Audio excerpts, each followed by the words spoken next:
I did not expect Apple to make a laptop like this. The MacBook Neo feels almost out of character for the company. At first, for years you wanted a MacBook, you were usually looking at a starting price of $999 US. Sure, older models like the MacBook Air M1 could fall to around $699 US on sale, but that was still far above what most budget buyers were shopping for.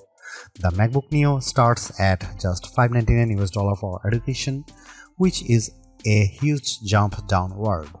That is $500 less than the new MacBook Air M5.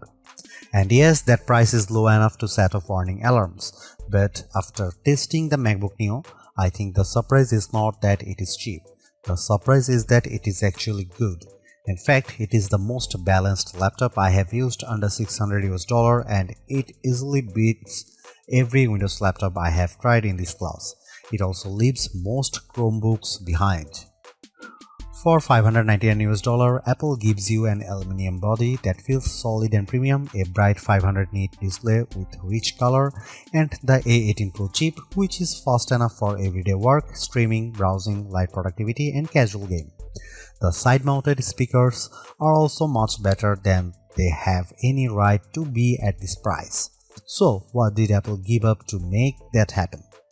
Where does this laptop fit in the wider market? And should you actually buy it? Let's get into the full MacBook Neo review. The MacBook Neo is one of the most interesting Apple products in a long time, and it launches at a time when value matters more than ever. Prices are rising across consumer electronics, memory is getting more expensive, global trade pressure is still affecting hardware costs, and people are simply more cautious with money than they used to be. Apple is usually treated as the company that sells premium gear, and that is mostly true. But that does not mean Apple cannot make good value products. The Mac Mini M4 is already a strong example of that. The MacBook Neo goes one step further by targeting the budget and mid-range laptop space directly. That is a market filled with Chromebooks and affordable Windows laptops, and Apple is now entering it with a product built entirely on its own rules. And that is the key point here. The MacBook Neo is cheaper, but it does not feel striped down in the usual way. You still get a beautiful aluminum laptop, now offered in 4 lively color options that make Apple's lineup feel more fun again. The display is another big win. It is a 13-inch Retina panel with 2408 by 1506 resolution, which is sharper than the 1080p screens that dominate this price range. The webcam is 1080p and looks clean for video calls, the speakers sound excellent, and the laptop runs the full version of macOS. That means you are not stuck in a limited or locked down environment. You can use the standard Mac apps just like you would on a more expensive Mac. The main compromise is memory. The base model has 8GB of unified memory, which is enough for everyday use, but it is not ideal for heavy multitasking. Even so, for standard schoolwork, browsing, office tasks, and light creative work, it performs well. The real story though is the price. At $599 US, the MacBook Neo is shockingly competitive. For students, the price drops to $499 US, and at that point it becomes very hard to argue against. Finding a Windows laptop or Chromebook that matches this level of build quality and display quality at that price is extremely difficult. Of course, there are trade-offs. The keyboard has no backlight, so it is not ideal in low light, and the 2 USB-C ports use older USB 3 and USB 2 technology instead of modern high-speed standards. Still, even with those compromises, Apple has made one of the strongest budget laptops available in 2026. It may not be the cheapest laptop you can buy, but it is one of the most complete. That alone makes it a serious problem for the competition.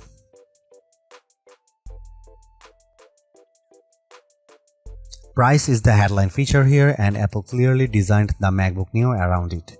The starting price is $599 US with an extra $100 off for education users. That puts it among the least expensive Macs Apple has ever made. The Mac Mini M4 may cost about the same, but it does not include a display, a keyboard, or mouse, so if you care about total cut out of the box value, the MacBook Neo is the better deal. The base configuration includes a 13-inch liquid retina display, 8GB of unified memory, and a 256GB SSD. Inside, you get Apple A18 Pro chip with a 6-core CPU and 5-core GPU. The A18 Pro originally launched in the iPhone 16 Pro in 2024, and using that chip is one of the main reasons Apple could keep the price this low. Hardware choices are limited, which is expected at this level. The only real upgrade is storage, when you can move from 256GB to 512GB for an extra $100. That is not a bad deal in today's market. The higher storage model also includes a Touch ID button on the keyboard, which gives you fingerprint login, Apple Pay support, and easier authentication. The base model does not include Touch ID. At this price, the MacBook Neo goes directly after low-cost favorites like the HP Chromebook Plus 15.6-inch and the Acer Aspire Go 15. That alone is notable because Apple almost never competes in this part of the market. But in build quality, materials, and overall presentation, the MacBook Neo is ahead of nearly everything in that group. It also changes the meaning of entry-level Mac. The MacBook Air is no longer the cheapest MacBook you can buy, and that makes the new MacBook Air M5's $1,099 starting price feel less painful than it otherwise would. Still expensive, but a little more understandable. One more small but important note: in the UK and Europe, the MacBook Neo does not ship with a charger, only a USB-C cable. That is clearly part of a wider push to reduce e-waste. But it means some buyers will need to purchase a charger separately if they do not already have one. This is where Apple's usual strength shows up immediately. The MacBook Neo may be affordable, but it does not look or feel like a cheap laptop. That is one of the biggest reasons it stands out so much in this category. The aluminum construction gives it a firm, premium feel that most budget laptops simply cannot match. It also comes in 4 colors, which is a welcome change from the usual sea of grey and black notebooks. The review unit I had was the citrus version, which is a bright green shade that feels fresh without being loud in a bad way. Apple also showed the other colors at the launch event. Silver is the classic safe pick, blush gives you a soft pink tone, and indigo is a deeper blue. All of them look polished, not playful in a cheap way. The metal chassis does mean this laptop is not quite as light as some people might expect. It weighs 2.7 pounds or 1.23 kgs, which is the same as the MacBook Air. That is still portable, but for students carrying it around campus or kids moving between rooms, it is not invisible in a backpack. It is also a bit thicker than the Air.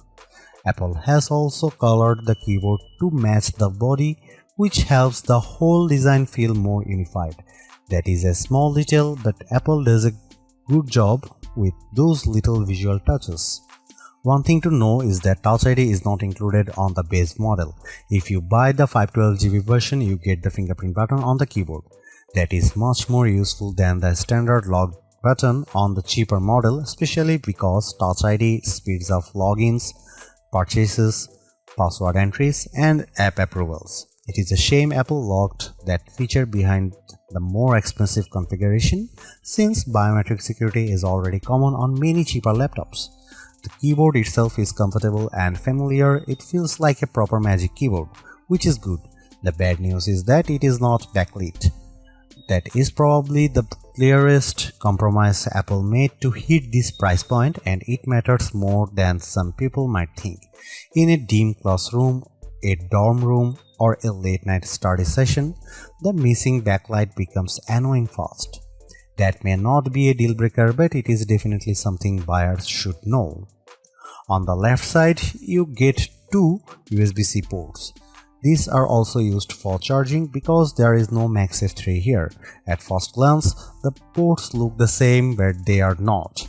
The port closer to the back uses USB 3 and tops out at 10 Gbps, which is fine for modern accessories and decent for external storage, though still far slower than the Thunderbolt 4 or Thunderbolt 5 on more expensive MacBooks. You can plug in a 4K 60Hz monitor through it, which is useful. The second USB-C port uses USB 2, which is far slower and only really suitable for basic accessories like a mouse or keyboard. That means the two ports may look identical, but they do very different jobs. This is one of the strangest cost-saving choices Apple made. It works, but it is not elegant. Someone could easily plug a device into the wrong port and wonder why performance is so slow. Even if the logic makes sense, from a cost perspective, USB 2 in a 2026 laptop feels hard to defend. But outside of that, the design is excellent for the money, the aluminum body feels premium, the screen size is practical, and the display is one of the best parts of the laptop. At 13 inches, the panel is portable and easy to carry. At 2408 by 1506, it is sharper than the standard budget laptop display. At 500 nit, it is bright enough to use in a lot of different environments, and with support for 1 billion colors, the image looks rich and vibrant. If you are used to cheap laptops with dim, flat, washed out panels, the MacBook Neo will feel like a major step up. It is one of the best displays you can get on an affordable laptop and maybe the best overall. The only thing missing is touchscreen support, which Apple still refuses to add here.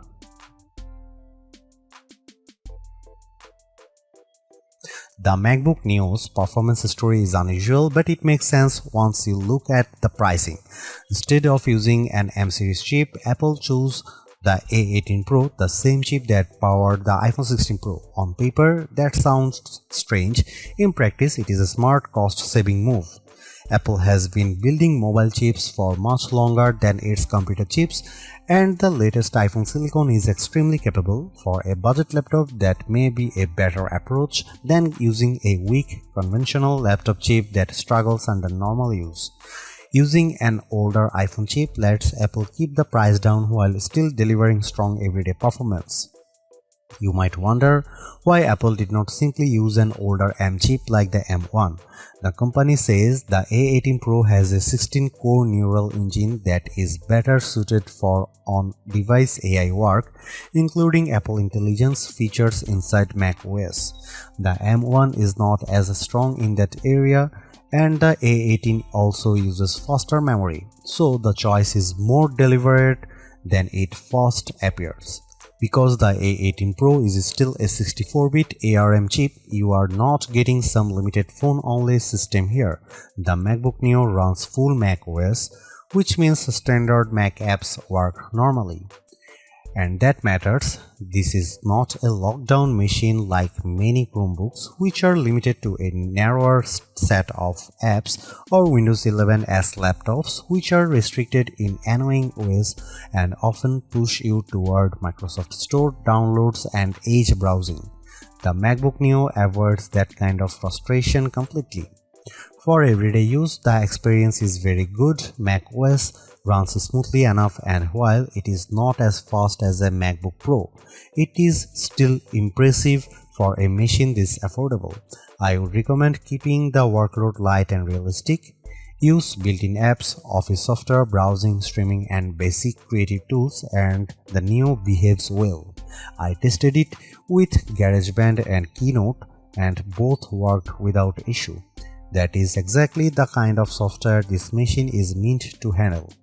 It can also go further. I installed Steam, which needs Rosetta on non-Intel hardware, and it ran fine.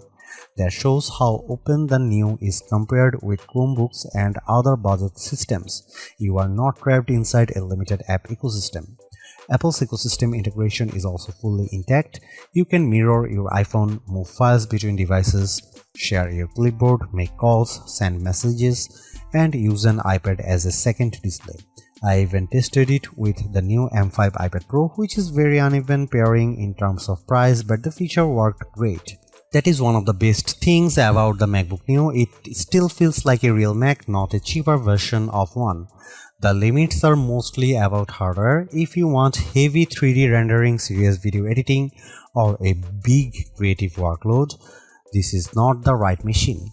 It can do a lot, but it is not meant to do everything.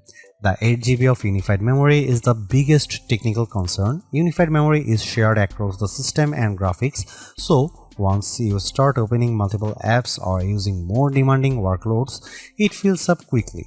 During my testing with Safari, Keynote, GarageBand and a Steam download running, memory usage reached roughly 6.48 GB to 7 GB.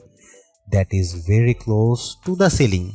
And once memory is maxed out, the system slows down. There is no upgrade path here and you cannot just add more RAM later. So the memory choice has to work for your needs from day one. For light users, it is probably enough. For heavier multitaskers, it is not. If you are planning to use the laptop for more demanding work, the MacBook Air M5 is the better choice because it starts with 16 GB of unified memory. The Neo is a good machine, but it is not built for high-pressure workloads. Gaming is possible too, though not in a high-end way. I got Cyberpunk 2077 running at a playable 30 FPS using the For This Mac preset. It was heavily reduced visually with many settings turned low or off, but the fact that a fanless $599 laptop can do that at all is genuinely impressive. It also plays iPhone and iPad games very well, which makes more sense for this hardware. Overall, the performance is strong for the money. It is good for school, web work, media and light productivity. It is flexible, quiet and more capable than most rivals, but it is still a budget machine and it should be treated like one. One more plus, it is fanless. That means silent operation, which is a big deal when you compare it with budget Windows laptops that often becomes noisy under load. The MacBook Neo is the best budget laptop you can buy right now. It sits at the higher end of the budget category, but the quality gap between it and most Windows laptops or Chromebooks at the same price is hard to ignore. The MacBook Neo looks better, feels better, and performs better in daily use. The display is excellent, the speakers are unusually good, and the overall experience feels far more premium than the price suggests. What Apple really nailed here is the software side. This is not a watered-down Mac experience. You still get full Mac OS, broad app support, and the normal Apple ecosystem features that makes MacBooks so useful in the first place. Yes, there are compromises. The memory is limited, the keyboard has no backlight, and the USB-C setup is odd. But those trade-offs are easier to accept when the rest of the machine is this well executed. In the end, the MacBook Neo is exactly what a budget MacBook should be. Simple, capable, polished, and worth the money.